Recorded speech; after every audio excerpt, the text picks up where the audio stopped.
Guest, when you first saw that rusted metal box emerge from the dirt, what went through your mind? Tony, I'll never forget that moment. I was 8 months pregnant, completely broke and furious at the world. That termite mound had been taunting me for weeks, sitting right where I needed to plant.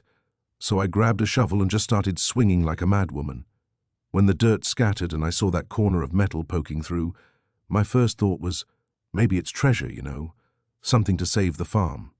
But when I pried it open and saw my grandmother's face staring back at me from those old photographs, alongside jewelry that didn't belong to her and a letter confessing to something unthinkable, I realized I'd just unearthed 70 years of buried sins. But here's what haunts me, Guest. If your grandmother hid this secret so carefully, how did someone else in town know you'd found it? Before we jump back in, tell us where you're tuning in from. And if this story touches you, make sure you're subscribed, because tomorrow I've saved something extra special for you. Guest, I want to take our listeners back to the beginning of this remarkable story. Can you paint us a picture of what life was like for Sarah in those days before everything changed? You have to understand, Tony, Sarah wasn't just struggling. She was drowning. Picture a woman 7 months pregnant, standing in a farmhouse kitchen where the linoleum curled at the edges and the refrigerator hummed like it was taking its last breath. That September morning, she'd already counted the bills twice, hoping somehow the numbers would change. This was the Henderson farm, wasn't it? Tell us about that place. The Henderson property stretched across 300 acres of what used to be prime farming land. Sarah's great-grandfather built that house in 1923, solid oak beams and a wraparound porch that caught the morning sun just right. But by the time Sarah inherited it, the paint was peeling like old skin, and half the fence posts leaned at angles that would make you dizzy just looking at them. What was Sarah's state of mind during this period? Pause, desperate, doesn't begin to cover it. Her husband Jake had been gone 8 months by then, chasing some pipeline job in North Dakota that was supposed to save them. The drought had killed most of their corn crop, and the bank letters were piling up faster than autumn leaves. Sarah would sit at that kitchen table, rubbing her belly and staring at those bills until the numbers blurred together. You mentioned she was pregnant. How was she handling that alone? Sarah was the kind of woman who'd been raised to handle whatever life threw at her. But pregnancy changes everything, doesn't it? She'd wake up at 3 in the morning with her back aching, listening to the old house settle around her like it was sighing. The baby would kick, and she'd wonder what kind of world she was bringing a child into. Sometimes she'd walk out onto that porch and look across the fields, trying to imagine a future that didn't feel like it was closing in on her. What was the community like around her? Was she getting support? Millbrook was one of those towns where everyone knew everyone, going back generations. But you know how it is in small places, Tony. People have their own troubles, and pride runs deep. The Kowalskis next door bring over casseroles sometimes, and old Mrs. Chen from the general store always asked how she was feeling. But Sarah was stubborn. She'd smile and say she was managing fine, even when it was clear she wasn't. Tell me about Sarah's grandmother. I understand she was an important figure in this story. Rose Henderson was a legend in that town. She'd moved to Millbrook as a young bride in 1943, right in the middle of the war. People used to say she had the most beautiful garden for miles around, rows of tomatoes and beans that seemed to grow despite whatever weather came their way. She raised 4 children on that farm, including Sarah's mother. What did Sarah know about her grandmother's past? That's just it, Tony. Sarah thought she knew everything. Rose used to tell stories about rationing during the war, about how she'd make soap from bacon grease and darn socks until they were more thread than original fabric. She talked about the Victory Garden and the scrap metal drives. But there were always these gaps, these moments when Rose would get quiet and change the subject. Gaps in her stories. Exactly. Sarah's mother used to mention it sometimes, how Rose never talked about her life before she came to Millbrook, never mentioned family back east, never showed old photographs. It was like Rose Henderson just materialized in that town in 1943, fully formed at 22 years old. Did this seem unusual to people at the time? During the war, people were used to folks moving around, starting fresh. Families scattered, men going overseas, women taking factory jobs in new cities. Nobody asked too many questions about where you came from, as long as you were willing to work hard and be a good neighbor. Rose was both of those things. What was Rose like as a grandmother to Sarah? Long pause. Rose was the steady heartbeat of that family. She taught Sarah how to read the weather by watching the way the cattle gathered under the oak trees. She showed her which herbs would settle an upset stomach and how to preserve peaches so they'd taste like summer even in the dead of winter. Sarah adored her. When did Rose pass away? 3 years before our story begins. Sarah was there at the end, holding her hand in that same bedroom where Rose had slept for over 60 years. Rose kept talking about the garden, about making sure the roses got enough water. But toward the end, she started saying strange things.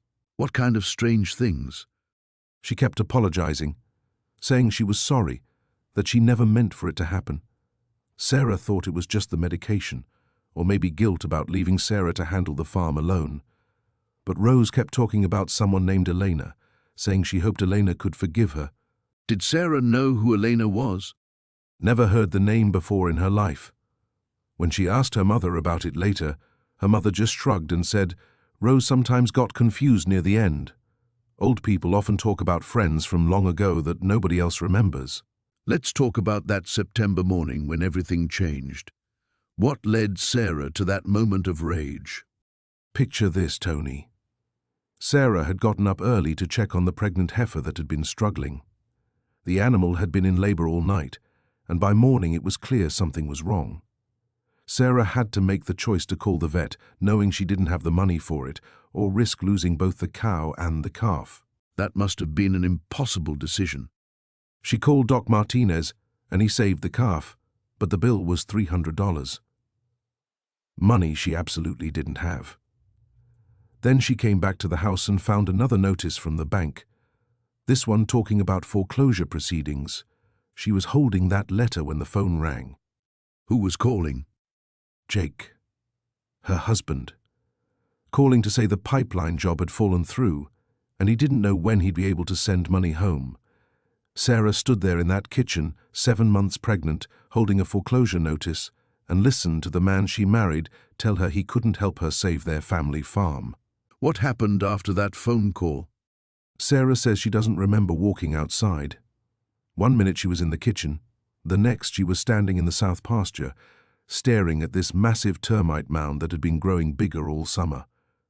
It was almost 4 feet tall, this red clay monument to persistence that seemed to mock everything she was trying to build.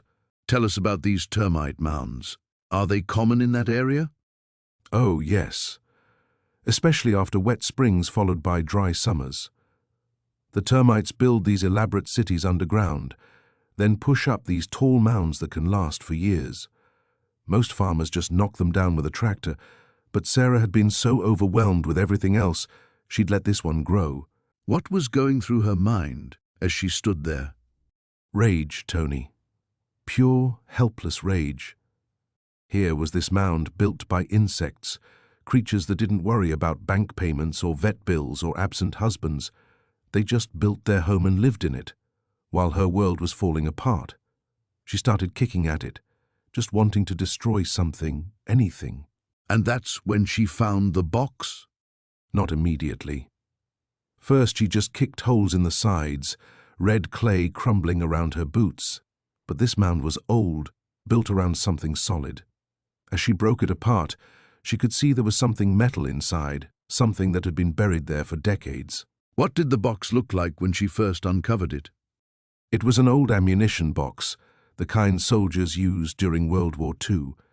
Green paint, almost completely rusted away, and so corroded that Sarah could barely make out the military markings on the side. It was wrapped in what might have been oilcloth once, though most of it had rotted away. Was it locked? The latch had rusted through. When Sarah lifted it, the lid opened with this grinding sound, like it was sighing after holding its breath for 70 years. Inside, everything was wrapped in more oilcloth, surprisingly well preserved. What was Sarah thinking as she opened it? She told me later that her first thought was that she'd found some old military souvenirs. maybe something her grandfather had buried and forgotten. But as she unwrapped the first bundle, she realized this wasn't about her grandfather at all. Because of the photographs? The photographs were what stopped her cold, Tony. 3 black and white pictures, professionally taken, showing her grandmother Rose. But Rose looked different, younger, and she was wearing jewelry Sarah had never seen before. Expensive jewelry. And in one of the photos, she wasn't alone. Can you describe what Sarah saw in that photograph? Rose was standing next to a woman about her own age, both of them dressed in fine clothes that certainly didn't look like farm wear. The other woman was beautiful, dark-haired, wearing what looked like an engagement ring that could have paid off Sarah's mortgage twice over. On the back of the photo, someone had written 2 names in faded ink. Rose was one of them? Rose Elena Henderson. Not Rose Marie, like Sarah had always believed her grandmother's middle name to be. The other name was Elena Vasquez, with a date underneath. June 1943. Just months before Rose appeared in Millbrook. Exactly. And Tony, as Sarah sat there in the ruins of that termite mound, holding that photograph, she realized her grandmother had been talking about herself in those final days. Rose wasn't apologizing to some long-lost friend named Elena. She was Elena. Guest, I've been thinking about our last conversation, about Sarah and what she discovered in that termite mound. But I realize I don't know much about the woman herself or the land she's working. Can you paint me a picture of who Sarah really is? Sarah's always been what folks around here call a fighter, Tony. Even as a little girl, she had this way of setting her jaw when something wasn't right. Her grandmother Martha raised her after her parents died in that car accident when she was 12. Martha had those same strong hands, that same determination to make something grow even when the soil fought back. You mentioned she's pregnant. That must add another layer to everything she's dealing with. 6 months along, and showing it. The father took off when he found out, left her with nothing but promises that turned to dust. She's been trying to keep that farm running on her own, 160 acres that her great-grandfather cleared by hand back in the 30s. The house sits on a little rise, white clapboard with a wraparound porch that's seen better days. You can smell the honeysuckle from the road in summer, but now in the fall, there's just that earthy scent of turned soil and dying leaves. What does the land look like where she found this box? The back 40 is where the old growth used to be, before Martha's father cleared it for cotton. Sarah's been letting it go back to nature, can't afford to work it anyway. That's where those termite mounds build up, some of them tall as a grown man. This particular one sat near where an old oak used to stand, before lightning took it down maybe 10 years back. The roots are still there, making strange shapes in the earth when the light hits them just right. And this moment of rage you described, when she kicked the mound apart, what was driving that? Sarah had just come back from the bank, Tony. 3rd time that month, they'd called her in about the mortgage payments. She's got medical bills piling up, no insurance worth mentioning, and the baby coming. She told me later she could taste the desperation in her mouth, like copper pennies. Said she was walking through that field, trying to figure out how to tell her grandmother's ghost that she was about to lose everything Martha had worked for. So the termite mound became a target for all that frustration. Exactly. She said it was sitting there like some kind of monument to everything that was thriving while she was dying inside. So she hauled off and kicked it, then kicked it again. The whole thing crumbled like it was hollow, and that's when she saw the corner of that metal box, maybe 8 inches down where the center of the mound had been. What did you think when she first told you about finding it? Honest. I thought the stress was getting to her. You have to understand, Tony, this is a community that's been shrinking for decades. Half the storefronts on Main Street are boarded up, and the ones that aren't are hanging on by threads. People here don't expect to find treasure in their backyard. They expect to find problems. But Sarah's not the type to make things up. No, sir, she is not. Sarah's got her grandmother's practical nature. Martha used to say that imagination was fine for Sunday afternoon, but the rest of the week you dealt with what was real. Sarah's the same way. If she says she found something, she found something. And when she brought me that letter to look at, written in her grandmother's hand, Pause. Well, that changed everything. Tell me about Martha. What kind of woman was she? Martha was one of those people who seemed to know everyone's business without being nosy about it. She'd sit on that porch of hers, shelling peas or mending clothes, and people would just naturally stop to talk. She had a way of listening that made you want to tell her things, you know. But she kept her own counsel, never was one to gossip, even when others were practically begging for details about this or that scandal. That doesn't sound like someone who'd be involved in a mysterious disappearance. That's just what makes this whole thing so unsettling, Tony. Martha was solid as the day is long. Went to church every Sunday, taught Sunday school for 30 years, organized the church dinners and the Christmas pageant. She was the kind of person you'd trust with your children, your secrets, your last dollar if it came to that. What about the community she lived in? What was this place like 70 years ago? Different world entirely. This was farm country, but there was money then. Cotton was king, and the railroad still came through twice a day. Main Street had a movie theater, 3 restaurants, a proper department store. People dressed up to go downtown on Saturday nights. There was a sense that this place mattered, that it was going somewhere. And during the war years, what was the atmosphere like? Tense. Like everywhere else, I suppose. Boys were shipping out. Families were getting those terrible telegrams. But there was also a kind of purpose to things, everyone pulling together. Martha would have been in her 20s then, just married to Sarah's grandfather. They were starting to build the life that Sarah's fighting to hold on to now. Did Martha ever talk about those times? Not much, and that was unusual for her. Martha had stories about everything. Seemed like she remembered every person who'd ever lived in this county and what they'd done with their lives. But when it came to the war years, she'd get quiet. Change the subject to canning recipes or the weather. I always figured it was just too painful losing so many boys from town. But now Sarah's found this confession letter. That suggests Martha was carrying something heavier than just wartime grief. That's the thing that's keeping me up nights, Tony. If Martha was involved in something dark, something that required confessing to, then what else don't we know about the people we trusted? This is a small place. Families go back generations. The idea that someone we all respected might have been hiding something this serious. Pause, it makes you wonder what else is buried out there. Literally and figuratively. Exactly. And Sarah, bless her heart, she's determined to dig it all up. Says she owes it to her grandmother to understand what really happened. But I'm worried about what she might find, and more worried about what might happen to her if she keeps digging.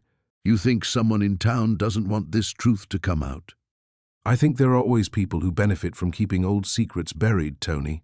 Money, reputation, family honor. After 70 years, the truth might be more dangerous than it was when it first got hidden away. And Sarah, she's vulnerable right now. Pregnant, alone, struggling. If someone wanted to stop her from asking questions, pause, well, it wouldn't be too hard to make it look like just another tragedy. That's a frightening thought. It's a frightening situation. But that's Sarah for you. Once she sets her mind to something, she's like water finding its way downhill. Nothing's going to stop her from getting to the truth, no matter how dangerous the path might be. Guest, I understand you've been following Sarah's story since she made that discovery out on the old Whitmore farm. Can you paint a picture for our listeners of what that place looks like this time of year? Well, Tony, you have to understand that the Whitmore property sits at the very edge of our county, where the good farmland starts giving way to scrub brush and red clay. This October's been particularly dry, and when I drove out there last week, the dust was still hanging in the air like a fine curtain. Sarah's been working that land for 3 years now, ever since her husband passed, and you can see where she's been fighting to keep the crops alive. The corn stalks are brown and brittle, making this crackling sound when the wind moves through them. And this is where she found the metal box, in what you described as a massive termite mound. That's right. Now, I've lived in this county for 62 years, Tony, and I've never seen a termite mound quite like that one.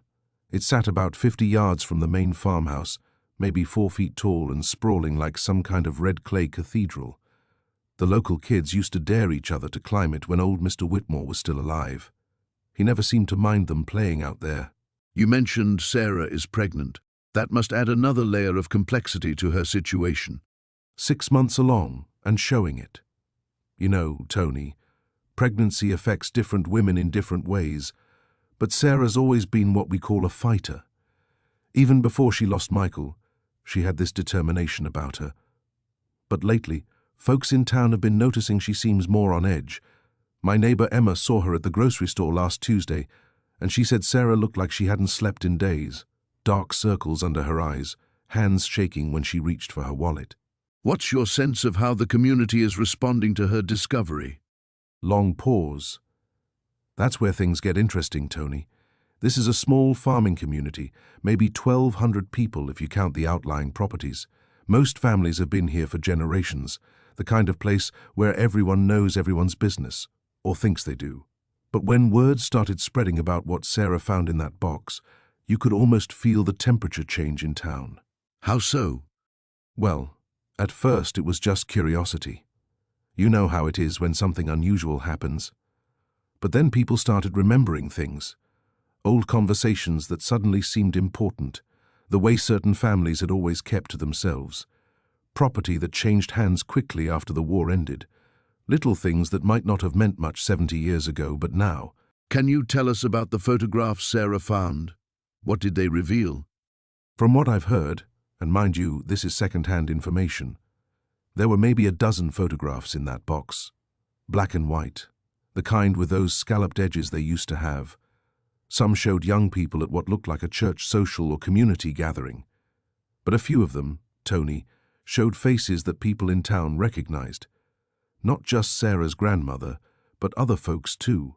People who've been pillars of this community for decades. That must have been quite a shock for Sarah. You have to understand, Tony. Sarah's grandmother Rose was always described to her as a quiet woman who kept to herself during the war years. Rose died when Sarah was just 7, but the stories she'd heard painted her grandmother as someone who focused on farm work and minded her own business. These photographs suggest there was a whole other side to Rose's life that the family never knew about. And there was a letter as well? A confession letter, though I haven't seen it myself. Sarah's been keeping that close to her chest, and honestly, I can't blame her. But from what little has leaked out, it seems Rose was involved in some kind of situation that went very wrong. Something connected to a disappearance that happened right around the end of the war. Has anyone in town come forward with information since Sarah's discovery? Pause. That's just it, Tony. You'd think people would be eager to help piece together this mystery, especially if it might finally explain what happened to someone who vanished all those years ago. But instead, it feels like certain doors are closing. People who used to be chatty are suddenly finding reasons to cut conversations short. There's been talk about Sarah maybe being under too much stress, what with the pregnancy and losing Michael. Suggestions that maybe she should focus on taking care of herself instead of stirring up old troubles. That sounds almost protective, but not necessarily of Sarah. Exactly. And that's what has me worried, Tony. This morning I was having coffee at May's Diner, and I overheard 2 of the older men talking in hushed tones about property values and how certain stories can damage a community's reputation. They stopped talking the moment they noticed I was listening. What's your sense of how this is affecting Sarah personally? She's scared, Tony, though she's trying not to show it. Last Sunday after church, I watched her talking with Pastor Jenkins, and you could see the weight she's carrying. Her shoulders were hunched forward, and she kept looking around like she was worried about who might be listening. For a woman who's always held her head high, even through the worst of times, this is hard to see. Does she have support from family or close friends? That's the heartbreaking part. Sarah's pretty much alone out there. Michael's family moved away after he died, and her own parents passed several years back. She has a few friends in town, but I get the sense that even those relationships are becoming strained. When you're carrying a secret this big, and you start to suspect that people you've known your whole life might not be who you thought they were, trust becomes a precious commodity. And winter's coming. Yes, and that farmhouse gets mighty cold and isolated when the weather turns. If Sarah's right about what that letter reveals, she's got a long, difficult season ahead of her in more ways than one. Guest, You mentioned that Sarah had been struggling with more than just the farm's financial troubles. Can you paint us a picture of what that particular day was like for her? Tony, I think we all have those moments where everything just builds up inside us like pressure in a kettle. For Sarah, it had been weeks of bad news piling on top of bad news. The pregnancy wasn't easy. Her husband Jake was talking about selling the farm, and the creditors were calling every other day. That's a heavy burden for anyone to carry. What finally pushed her over the edge? Well, she'd gotten another notice that morning, third one that month, about the mortgage payment being overdue. Jake had already left for his job in town, and Sarah was standing in their kitchen, 6 months pregnant, holding this piece of paper that basically said they had 30 days to catch up or lose everything. I can only imagine how that must have felt. Where does the termite mound fit into all this? Pause. Sarah told me later that she walked outside just to get some air, you know.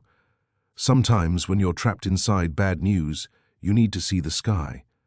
But when she got to the back field, there was this massive termite mound that had grown up near the old oak tree. How massive are we talking about, guest? This thing was enormous. Had to be 4 feet high, maybe 5. Sarah said it looked like a monument to everything going wrong in her life. Here she was, losing the farm her family had worked for 3 generations, and these termites were building their empire right in her field. So the mound became a symbol of her frustration. More than that, Tony. It became a target. Sarah said she stood there looking at it, thinking about how these insects could build something so impressive while she couldn't even keep her own family's legacy together. The anger just took over. What happened next? She started kicking it. Pause, not just once or twice, but really going at it. 6 months pregnant, mind you, just unleashing all that rage and fear on this termite mound. She said later she was crying and kicking, and probably looked like she'd lost her mind completely. That's quite an image. I assume that's when she found something unexpected. When the mound finally collapsed, Sarah was breathing hard. Her shoes were covered in dirt and termite bits. And that's when she saw it. This dark shape in the debris that didn't belong. Can you describe what she discovered? It was a metal box, Tony.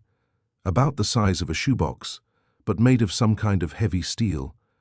Completely rusted over, like it had been buried for decades. Sarah said her first thought was that maybe it was some old farm equipment, but the shape was all wrong. What made her open it instead of just walking away? Curiosity, I suppose. And maybe hope. When you're drowning in problems, sometimes you grasp at anything that might be different, might be a change in your luck. Sarah carried that box back to the house and spent 20 minutes working the latch with a screwdriver. What was inside when she finally got it open? Long pause. That's where this story takes a turn, Tony. Inside that box were things that didn't make sense. Old photographs, jewelry, and a letter. But not just any letter. What kind of photographs? Black and white pictures from what looked like the 1940s or early 1950s. People in old-fashioned clothes, some formal portraits, some candid shots. Sarah didn't recognize most of the faces, but there was something familiar about one of the women in several pictures. Familiar how? The woman had the same distinctive nose as Sarah's grandmother, Helen. Same chin, same way of holding her shoulders. Sarah stared at those pictures for a long time before it hit her that she might be looking at family she'd never seen before. And the jewelry? A wedding ring, a locket, and a brooch that Sarah swore she'd seen in one of her grandmother's old photos. But Helen had always told everyone that her family had lost everything during the Depression, that she'd come to their town with nothing but the clothes on her back. So these items contradicted her grandmother's story? Completely, Tony. But it was the letter that really shook Sarah up. The envelope was addressed to someone named Margaret, and the letter inside was signed by Helen. Sarah's grandmother, Helen. What did the letter say? Pause.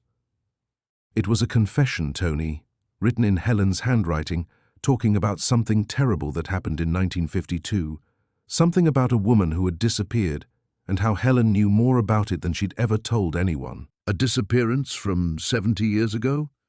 Sarah said the letter mentioned Margaret specifically, saying that Helen was sorry for what happened and that the truth needed to be buried along with Margaret's belongings. The letter talked about protecting the town, protecting families, and how some secrets were too dangerous to tell. How did Sarah react to reading this? She called me about an hour after finding the box. I could hear the shock in her voice, Tony. Here she was, dealing with losing her farm and raising a baby, and suddenly she's holding evidence that her beloved grandmother might have been involved in someone's disappearance decades ago. Did she immediately recognize the name Margaret from town history? That's what made it even more unsettling. Sarah had grown up hearing whispered stories about Margaret Winters, a young woman who vanished without a trace back in 1952. People said she just up and left town, maybe ran off with a traveling salesman or something. But there were always darker rumors. What kind of darker rumors? Some folks thought Margaret had been murdered. She was the type who knew everyone's business, asked too many questions, stirred up trouble. The kind of person who might have learned something she shouldn't have. And now Sarah was holding what appeared to be evidence, connecting her grandmother to this old mystery. Exactly, Tony. Sarah told me she sat in her kitchen for 2 hours, just staring at these items and trying to figure out what to do. Part of her wanted to put everything back in the box and pretend she'd never found it, but another part of her needed to know the truth about what her grandmother had done. Guest, you mentioned that Sarah had been struggling with more than just the farm's financial troubles. Can you tell me what led to that moment when she discovered the metal box? Well, Tony, it had been building for weeks. Sarah was about 6 months along with her pregnancy, and the weight of everything was crushing her. The bank had sent another notice about the mortgage. The crops weren't doing well because of the drought, and her husband Jake had been working double shifts at the plant just to keep food on the table. That sounds like an enormous burden for anyone to carry, especially while pregnant. It was. And Sarah, she's always been the type to internalize everything.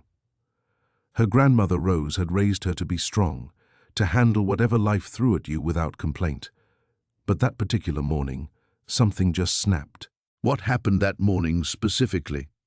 Jake had left for work before dawn, and Sarah was out checking the irrigation lines near the back 40. That's where the termite mound was, this massive thing that had been growing for years. Must have been 8 feet tall and wide as a car. And she'd seen this mound many times before? Oh yes, practically every day. Her grandmother used to say it was good luck, that the termites were aerating the soil. But that morning, Sarah looked at it and saw something different. She saw this thriving community, this organized success, while her own life was falling apart. I can imagine how that contrast might feel overwhelming. She told me later that she just started thinking about how these insects had built something lasting, something that worked, while she couldn't even keep her family's farm afloat.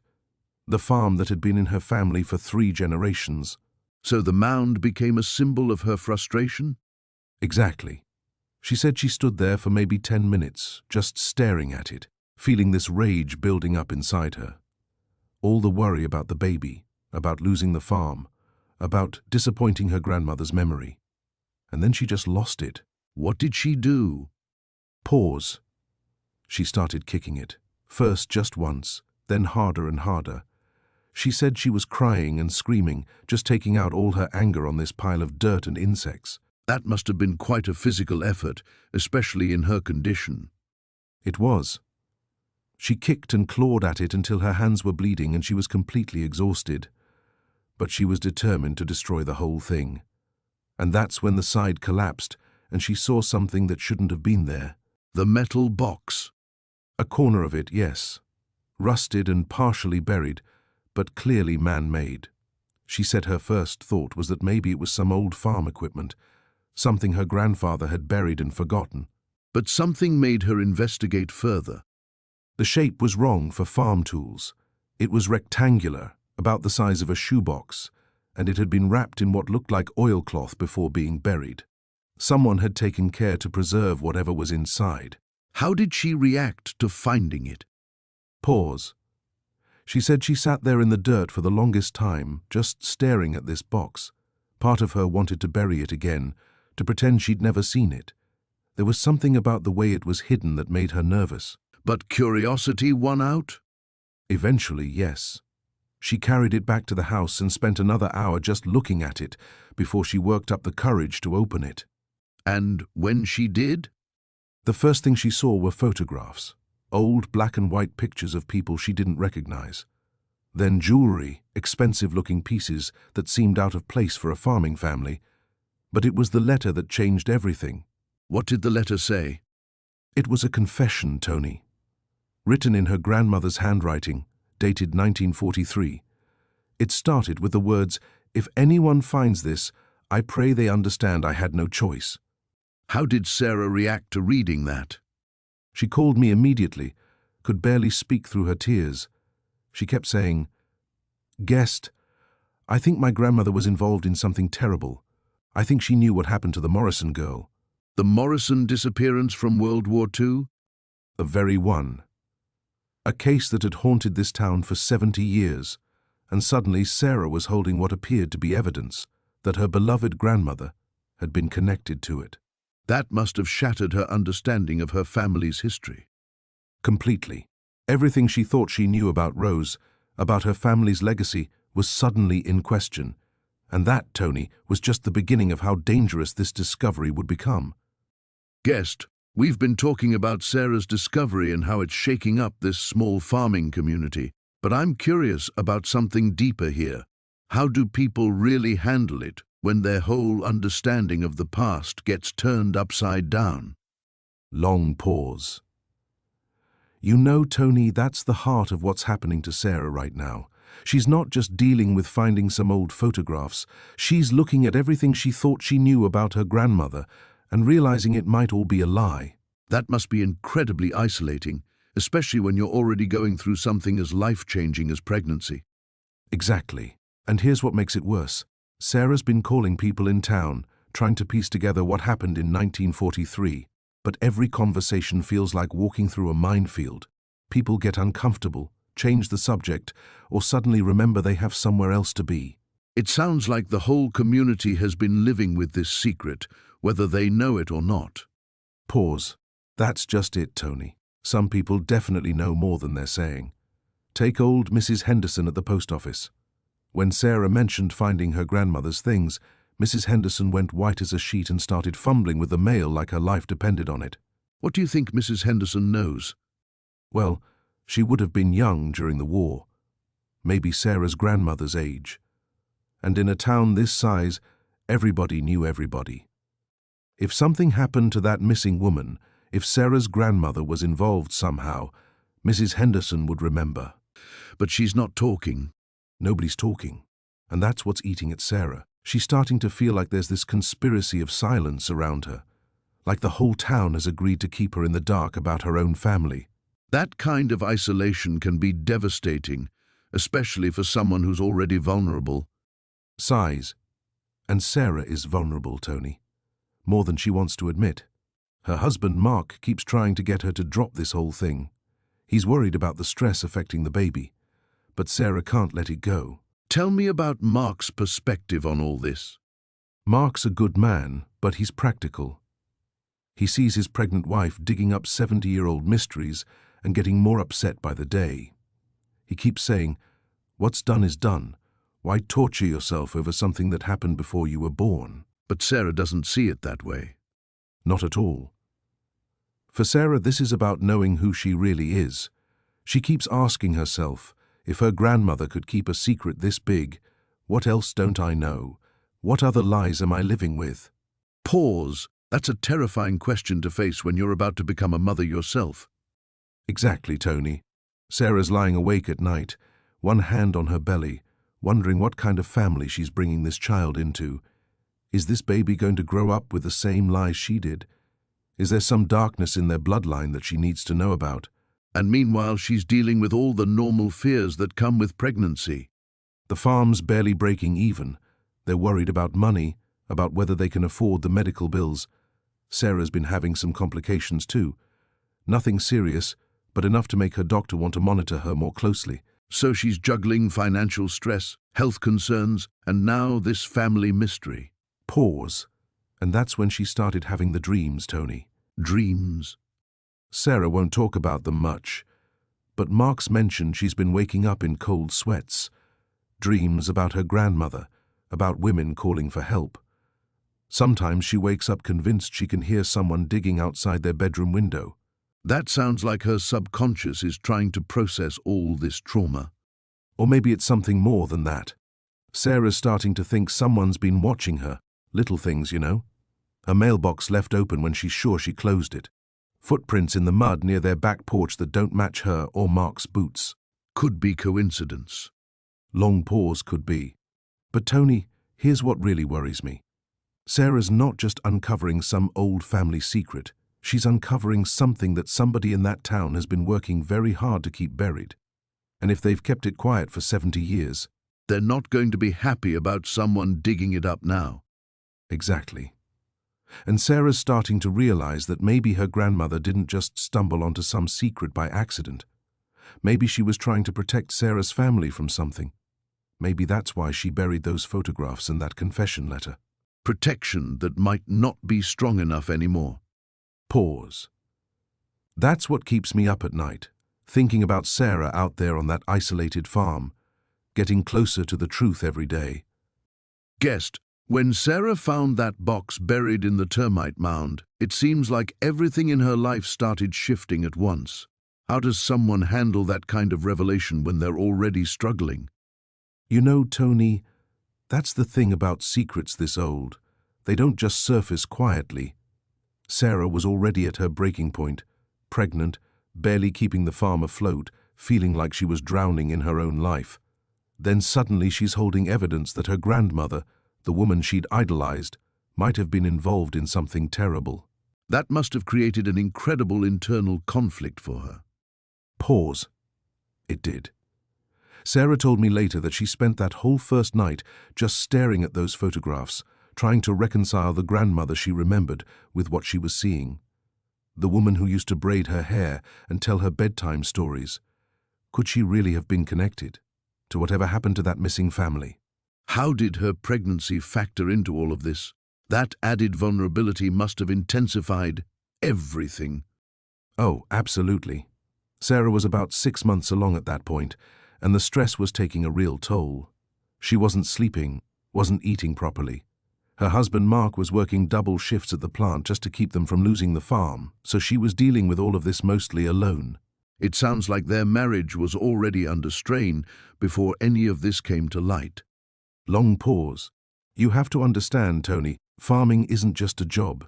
It's everything. When the crops failed that year, it wasn't just financial pressure. It felt like a personal failure, like they weren't worthy of the land that had been in Sarah's family for generations. Mark started pulling away, throwing himself into that factory job because at least there he could see immediate results from his work. And Sarah was left to manage the farm and her fears about the future. Exactly. She'd walk those fields every evening, hands on her belly, wondering what kind of world she was bringing her child into. The farm was struggling, money was tight, and now she had this terrible knowledge about her family's past weighing on her conscience. Did she consider just reburying the box, pretending she never found it? Soft laugh. She tried, actually. The second night, she took that metal box out to the back pasture, dug a hole, and sat there for 2 hours trying to work up the courage to bury it again. But she couldn't do it. She kept thinking about the missing family, about whether they had children who never knew what happened to their parents. That maternal instinct was probably stronger than her fear. That's exactly right, Tony. She'd place her hand on her stomach and think about her own child growing up without answers if something happened to her. How could she deny that closure to someone else's family? What about the people in town? Did she notice any changes in how they treated her once she started asking questions? Pause. That's when things got really unsettling. Mrs. Henderson at the general store, who'd always been friendly, suddenly became cold and distant. Old Pete Morrison, who'd been friends with Sarah's grandfather, stopped coming by to check on the farm like he had for years. It was subtle at first, but Sarah felt it. Like the whole community was holding its breath. Yes, and there was something else. Sarah mentioned that she started noticing cars driving slowly past their property at odd hours. Never stopping, just crawling along the county road like someone was keeping an eye on things. That must have been terrifying for a pregnant woman living in such an isolated area. It was. Mark was gone 12 hours a day, and Sarah would find herself checking and rechecking the locks, keeping the curtains drawn. She started carrying her phone with her everywhere, even just walking from the house to the barn. Did she confide in anyone during this time? Long pause. That was the hardest part, Tony. Who do you trust when you don't know who might be involved? Sarah had grown up with these people, considered them family, but now she was looking at everyone differently. Was her next-door neighbor just being helpful, or was he trying to figure out what she knew? The isolation must have been overwhelming. It nearly broke her. Here she was, carrying new life, trying to save her family's legacy, and slowly realizing that the community she'd always counted on might be the very thing she needed protection from. Some nights, she'd sit in that old farmhouse kitchen, listening to every creak and settle, wondering if she was being watched. And all the while, she was still trying to piece together what really happened 70 years ago. That's right. Sarah was caught between her past and her future, with danger closing in from all sides. Guessed, when we left off last time, you'd mentioned finding something else in that metal box besides the photographs and jewelry, something that changed everything you thought you knew about your grandmother's past. Long pause. Yes, Tony. There was a letter, handwritten on paper so old it felt like it might crumble if I breathed on it wrong. My grandmother's handwriting, though shakier than I remembered from birthday cards she'd send when I was little. What did the letter say? It was a confession, Tony. Dated August 15th, 1943. She wrote about a young man named Heinrich who'd been working on farms in the area, a German prisoner of war from the camp outside town that most folks had forgotten ever existed. The POW camp. That's something people don't talk much about from that era, is it? Not in our town, no. My grandmother wrote that Heinrich had been assigned to work our family's farm during harvest season. This was before she married my grandfather, when she was just 19 and helping her father run the place after her brothers went overseas. And something happened between them? Voice softens. She fell in love with him, Tony, this enemy soldier, this prisoner who was supposed to be temporary help. She described how gentle he was with the animals, how he'd hum while he worked, how he tried to teach her German words for different crops. That must have been an impossible situation during wartime. The letter described secret meetings after her father would go to bed. Heinrich would slip away from the other workers' quarters, and they'd meet by the old oak tree near what's now my back pasture.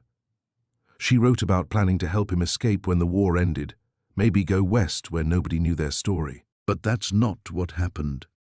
No, pause. On August 14th, 1943, someone saw them together.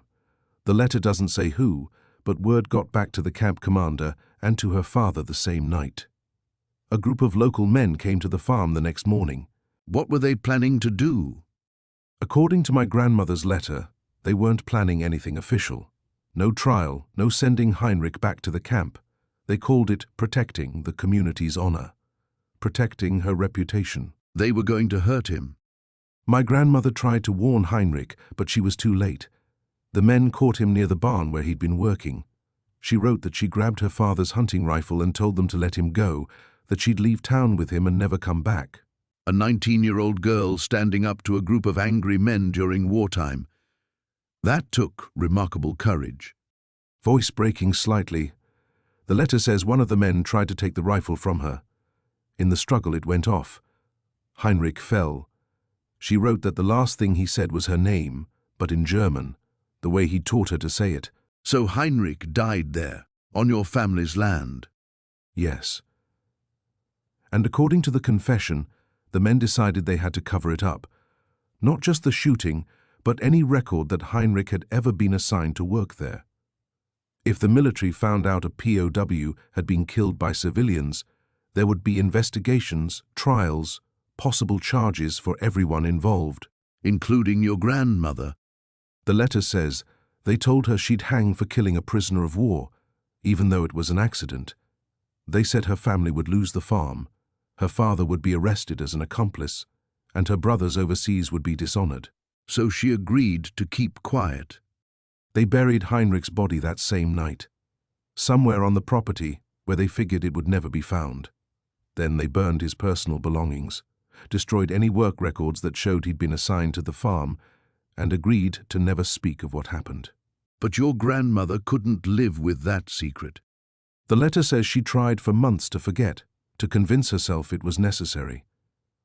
But she kept thinking about Heinrich's family back in Germany, how they'd never know what happened to their son, how he'd die nameless in foreign soil with no one to mourn him properly. Is that why she buried the letter and the other items? She wrote that she intended to tell the truth someday, when the war was over and passions had cooled. The metal box was her insurance, her proof of what really happened. She planned to give Heinrich a proper burial and send word to his family in Germany. But she never did. According to the letter, every time she worked up the courage, someone would remind her of the consequences. Her new husband, my grandfather, never knew the truth. When my father was born, she felt she had even more to lose. Years became decades, and the men involved became pillars of the community. Business owners, church deacons, family men with children and grandchildren. And now you're carrying this knowledge, Guest. How does that feel? Long pause like I'm drowning, Tony. Here I am, pregnant, trying to figure out how to build a life on land where this terrible thing happened. Every time I walk past that old oak tree, I wonder if Heinrich's body is somewhere nearby. Every time someone in town smiles and asks how I'm doing, I wonder if their grandfather or great-grandfather was one of those men. Have you considered what your grandmother would want you to do with this information? She ended the letter with an apology, not just to Heinrich, but to anyone who would eventually find it. She wrote that she hoped whoever discovered the truth would be braver than she was, would have the strength she never found to make things right. That's a heavy burden to place on someone. The thing is, Tony, I keep thinking about legacy. What kind of world am I bringing this child into? What kind of person do I want to be as a mother? How can I raise a child on land where injustice is literally buried in the soil? And yet, revealing this secret after 70 years would destroy more than just reputations, wouldn't it? That's what terrifies me. Some of these families have been pillars of our community for generations. Their children and grandchildren had nothing to do with what happened, but they'd carry the shame forever. Property values, business relationships, family names. It would be like dropping a bomb on everything people have built their lives around. So you're caught between honoring your grandmother's final wish and protecting innocent people from the sins of their ancestors. Exactly. And I keep wondering if that's the same calculation my grandmother made every year for 30 years. Maybe she wasn't a coward, Tony. Maybe she was just a person trying to weigh impossible choices like I am now. What changed your mind about that? When we first talked, you seemed certain she should have spoken up. Carrying this baby, I think. Understanding that every decision you make affects not just you, but generations you'll never meet. My grandmother's choice shaped my father's life, my life, and now it's shaping my child's life. Sometimes the bravest thing isn't speaking the truth. Sometimes it's learning to live with the weight of silence. But Guest, that weight is clearly affecting you. You mentioned you've been having trouble sleeping, that you feel like someone might be watching you. Pause. That's the part that scares me most, Tony. I don't think I'm the only one who knows this secret anymore. Guest, you mentioned earlier that Sarah found something else in that metal box besides the photographs, something that changed everything she thought she knew about her grandmother. Long pause. Yes, Tony. There was a letter, handwritten on paper so old it practically crumbled when Sarah touched it. Her grandmother's confession, dated just 3 days before she died. A confession about what exactly? About the Hendricks family disappearance, about what really happened that night in 1953 when they vanished from their farm just outside town. Sarah's grandmother, Eleanor, she knew the truth all along. And Sarah had no idea her grandmother was connected to this mystery? None whatsoever. Eleanor took that secret to her grave, or so she thought. But guilt has a way of demanding to be heard, doesn't it, Tony? Even from beyond. What did the letter reveal about that night? Eleanor wrote that she was there when it happened. She was 19 then, engaged to Sarah's grandfather, but she was also. Pause. Well, She was involved with Robert Hendricks, the married man who disappeared with his wife and teenage daughter. So, this was about an affair? It started that way, but it became something much darker. Eleanor wrote that Robert's wife, Margaret, had discovered the affair. Margaret confronted Eleanor that night, told her she was going to expose everything to the whole town, ruin both their families. This was 1953, Tony. A small farming community. That kind of scandal would have destroyed lives. Exactly. But Eleanor claimed in the letter that she never intended for anyone to get hurt. She just wanted to talk to Margaret, to beg her to keep quiet. But something went wrong. Terribly wrong. According to Eleanor's confession, Margaret fell during their confrontation, hit her head on the stone steps of the farmhouse. Eleanor panicked, thought Margaret was dead. Thought she was dead? That's what haunted Eleanor for 70 years, Tony. She wrote that she ran to get Robert, told him what happened. When they came back together, Margaret was gone. Just gone. And the daughter. That's where the story gets even more tragic. The daughter, Ruth, had witnessed everything from her bedroom window. She saw her mother fall, saw Eleanor running away. When Robert and Eleanor returned, Ruth was trying to help her mother, who was alive but badly injured. So, Margaret survived the fall? Initially, yes. But Eleanor wrote that Robert made a terrible decision in that moment. He was convinced that if Margaret lived, she'd tell everyone what happened. His affair would be exposed, Eleanor's reputation destroyed, and he might face charges for not getting medical help immediately. What did he do? Voice drops Eleanor's letter claimed that Robert convinced Margaret and Ruth to leave with him, told them they needed to disappear, start over somewhere else, that it was the only way to protect everyone involved. But they never made it to wherever they were going. No, Tony. And Eleanor's confession suggests she always suspected that Robert had done something to ensure they never could tell their story. The guilt consumed her. She wrote that she should have called for help immediately, should have stayed with Margaret instead of running. How is Sarah handling these revelations about her grandmother? It's tearing her apart. She's pregnant, already dealing with financial stress and uncertainty about her future. Now she's learning that the woman who raised her, who taught her about honesty and integrity, was involved in a tragedy that destroyed an entire family. And someone in town has been willing to kill to keep this buried? That's what terrifies Sarah now. Eleanor's letter mentioned that one other person knew the truth, someone who helped Robert that night, who promised to keep the secret. Eleanor never named this person, but she wrote that she feared them. Feared them how? She believed this person might have been the one who actually harmed the Hendricks family. Eleanor suspected Robert was too weak to do it himself, that he had help from someone with darker intentions. And this person is still alive? Still alive, still in town, and apparently still willing to do anything to protect their secret. Sarah realizes now that her grandmother's death might not have been as natural as everyone thought. You're suggesting Eleanor was murdered?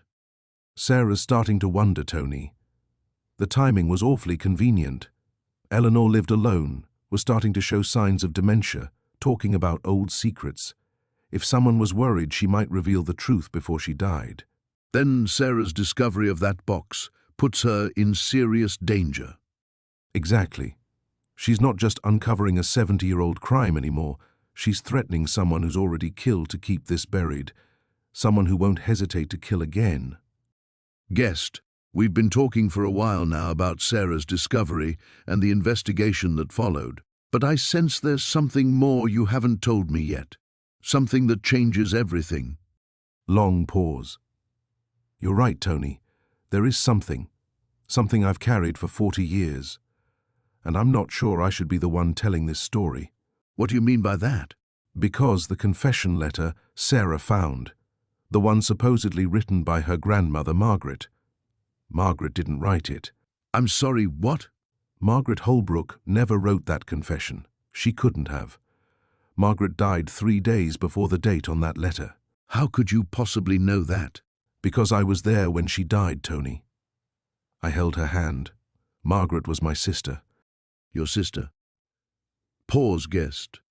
Are you telling me that you've been talking about your own family this entire time without mentioning that connection? I needed to tell Sarah's story first, the way it unfolded for her. But yes, Margaret was my older sister by 2 years, and I know she never harmed anyone. Certainly not Elena Vasquez. Then who wrote the confession? The person who actually killed Elena. The person who knew that someday, somehow, the truth might surface. So they prepared an insurance policy, a way to blame a dead woman who could never defend herself. But the handwriting. Surely someone would have noticed. Margaret had been teaching Elena English, remember? Elena had been copying Margaret's handwriting to practice her letters. The killer had access to both samples. It wouldn't have been difficult to forge something convincing enough to fool people who weren't handwriting experts. So, when Sarah found that box, she found exactly what someone wanted her to find. But they made one mistake. They buried it too well. That termite mound grew over 70 years. They probably thought it would never be disturbed. who planted it there? Someone who knew Elena was pregnant. Someone who knew she was planning to tell Margaret about the baby's father. Someone who couldn't let that happen. The baby's father was someone in the community. Someone with everything to lose. Someone respected, married, wealthy. And this person has been living in that community all these years? Tony, when I said earlier that people had been killed to keep this secret buried, I wasn't just talking about Elena. There have been others over the decades. Anyone who got too close to the truth. How many others? 3 that I can prove. Made to look like accidents or natural causes. A heart attack here, a car accident there, one supposed suicide. My God. And you've known this? I've suspected. But suspecting and proving different things, and accusing someone without proof in a small town, that's dangerous for someone like me. What do you mean, someone like you? I'm 87 years old, Tony. I live alone. Who would believe me? And more importantly, who would protect me once I made the accusation? So you've stayed silent all these years? Until Sarah kicked apart that termite mound. Until I realized this person was preparing to let my sister take the blame for something she never did. That's where I draw the line. Do you know who it is? I do. I've known for 40 years. But I needed proof, real proof. And now you have it. Sarah's investigation gave me what I needed. When the police started looking into things again, this person got nervous, started making mistakes, started reaching out to people they shouldn't have contacted. What kind of mistakes? Phone calls to the courthouse about property records from the 1950s, visits to the library to read old newspaper archives, questions about who had access to evidence from cold cases. They were trying to see what might surface. And in doing so, they created a trail, a pattern, something that finally connected them to Elena's death and to the others. Guest, are you in danger right now? Talking to me about this? Probably. But I'm 87. How much time do I have left anyway? And I won't let my sister's name be destroyed to protect a killer. What happens now? Now? Now we finish this conversation. We make sure your recording device is working properly. And then we make sure this story reaches the right people. The police? The police, yes. But also the community, because this person has been walking among them for 70 years, serving on church committees, attending town meetings, being respected and trusted, while 3 more people died to protect their secret. Will you tell me the name? I will. But first, let me tell you about the day my sister really died, and what she told me about Elena right before she passed. Guest, you mentioned earlier that your grandmother kept detailed records. What exactly did you find in her personal papers? That's when everything changed, Tony. I'd been so focused on the confession letter and the jewelry that I hadn't thoroughly searched her bedroom. But there, tucked behind her mirror, were medical records from 1952. Medical records? What kind of records? Pregnancy records, Tony. My grandmother was pregnant in 1952, but here's the thing. My mother wasn't born until 1955. There was another child, a daughter born in December 1952. Pause. Another daughter. What happened to this child? The records showed she was given up for adoption immediately. But Tony, when I saw the adoption papers, I recognized the name of the family who took her, the Hendersons. That name means something to you. Mrs. Henderson has been our neighbor my entire life. She's the sweet old woman who brings casseroles when someone's sick, who knew my grandmother better than anyone. I always wondered why they were so close, why she seemed to know family stories that my mother never told her. You're saying Mrs. Henderson is actually your grandmother's daughter? My mother's older sister, yes. But Tony, here's what makes this so devastating. Mrs. Henderson knew about Heinrich's murder. She was 16 when it happened, old enough to understand what her birth mother had done. So when you started digging into this mystery, I was investigating my own aunt. She's been protecting our family's secret her entire life, never knowing I had no idea she was family. When I started asking questions around town about Heinrich's disappearance, someone must have told her. the threatening phone calls, the feeling you were being watched. It was Mrs. Henderson, trying to scare me away from the truth. But not to protect herself, Tony. To protect me. To protect my unborn child from having to carry this burden. She was trying to keep you safe from the same secret that shaped her entire life. Exactly. And when I think back to all our conversations, all the times she asked about my pregnancy, worried about my stress levels, she wasn't just being neighborly. She was watching over her sister's daughter, the way she'd probably wanted to watch over my mother all those years but couldn't. How did you approach her with this revelation? Very carefully, Tony. Very carefully. Guest, you've discovered this devastating truth about your grandmother and the murders happening in your community. How did you prepare yourself for what you knew had to come next? Long pause. Tony, I sat in my kitchen that night, staring at those photographs and that confession letter spread across the table. My hands kept going to my belly, feeling the baby move. I realized I wasn't just carrying my child anymore. I was carrying the weight of truth that needed to see daylight. That's an enormous burden for anyone, especially someone in your condition. What was going through your mind? I kept thinking about my grandmother's letter, how she wrote about living with secrets eating away at her soul for 70 years. I couldn't do that to my child. I couldn't bring a baby into a world where killers walk free because people are too afraid to speak up. How did you steel yourself for the confrontation you knew was coming? I called my husband first, told him everything. He wanted to drive straight home, but I knew there wasn't time. Someone in town was watching, waiting. They'd already killed twice to keep this buried. If I hesitated, if I waited for backup or help, they might strike again. So you made the decision to face this alone? Not alone, Tony. I had my grandmother's courage with me. Her confession letter wasn't just about guilt. It was about finally choosing to do the right thing, even when it costs everything. She hid that evidence, hoping someday someone would find it and finish what she couldn't. What was your plan? Pause. I knew I had to draw them out, make them think I was more vulnerable than I was. So I did something that probably sounds foolish to anyone listening. I went to the town square at dusk and sat on the bench near the memorial. Just sat there with my grandmother's letter in my lap waiting. That took incredible courage, Guest. Were you afraid? Terrified, but also strangely calm. You know how they say pregnant women develop this fierce protective instinct. Mine wasn't just about protecting my baby. It was about protecting every future child in our community from growing up in the shadow of covered-up murder. And you believed someone would come? I knew they would, Tony. Secrets that deadly don't stay buried when someone starts digging. They fight back. And that night, 70 years of buried truth was about to come crawling out of the dark. Guest, you mentioned earlier that you had to make a choice about confronting the truth.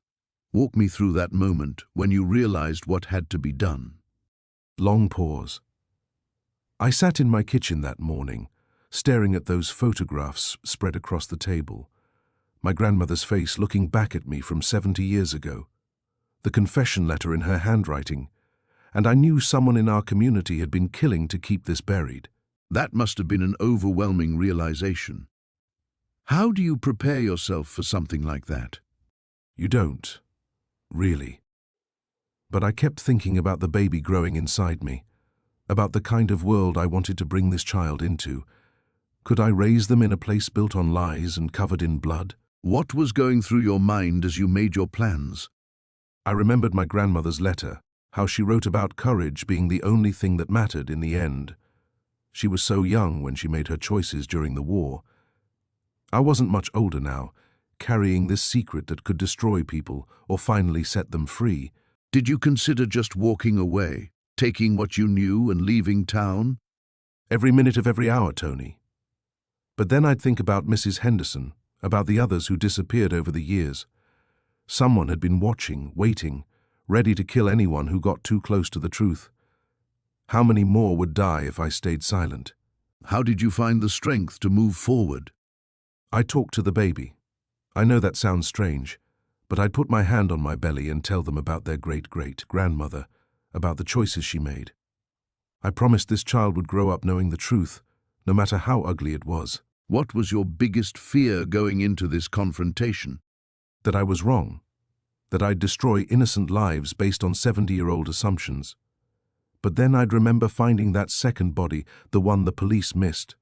The timing was too perfect. Someone knew exactly when to act. So you made your decision. I called the number I'd found in the old records, arranged to meet. I told them I had something that belonged to their family, something about the war years. They agreed to come to the farm that evening. To the place where it all began. To the place where it would finally end. So there you were, guest, standing in that barn with Harold Whitman holding a rifle. What was going through your mind in that moment? Tony, I wasn't thinking about myself anymore. All I could see was my grandmother's face in those old photographs, and I knew this man had been carrying this poison for 70 years.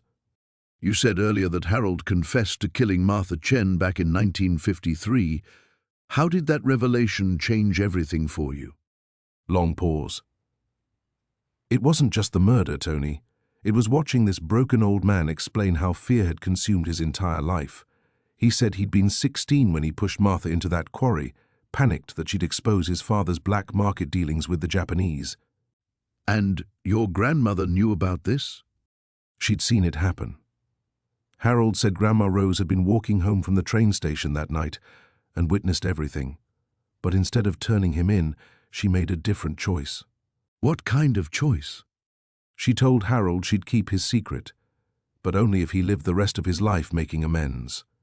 She made him promise to take care of Martha's family anonymously, to be a better man than his father ever was. That's why she buried the evidence in that termite mound. Exactly. She kept Harold's confession letter and Martha's jewelry as insurance, but she never used them. For 70 years, Harold sent money to Martha's relatives, volunteered at the church, tried to honor that promise. But then you found the box.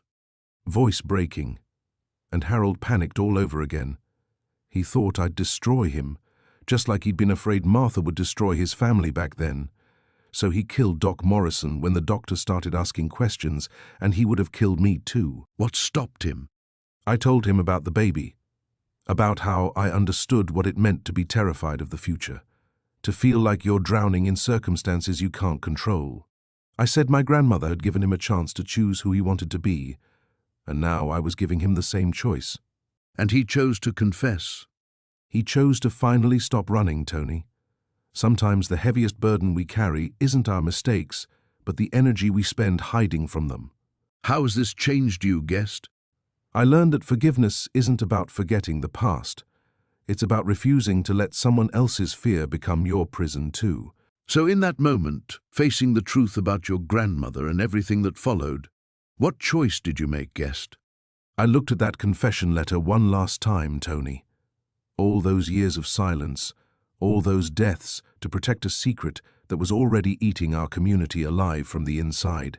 And your grandmother's legacy hung in the balance. Long pause. I realized something then. My grandmother wrote that confession because she couldn't live with the weight anymore. She buried it, hoping someone would find it someday, when it was safe. The baby you were carrying played a role in your decision, didn't it? Everything did, Tony. I thought about raising my child in a town built on lies and fear. I thought about the families who never knew what happened to their loved ones. So you chose truth over protection. I walked out of that barn and straight to the police station. Some secrets are too heavy for one person to carry, and some truths are worth the cost of revealing them.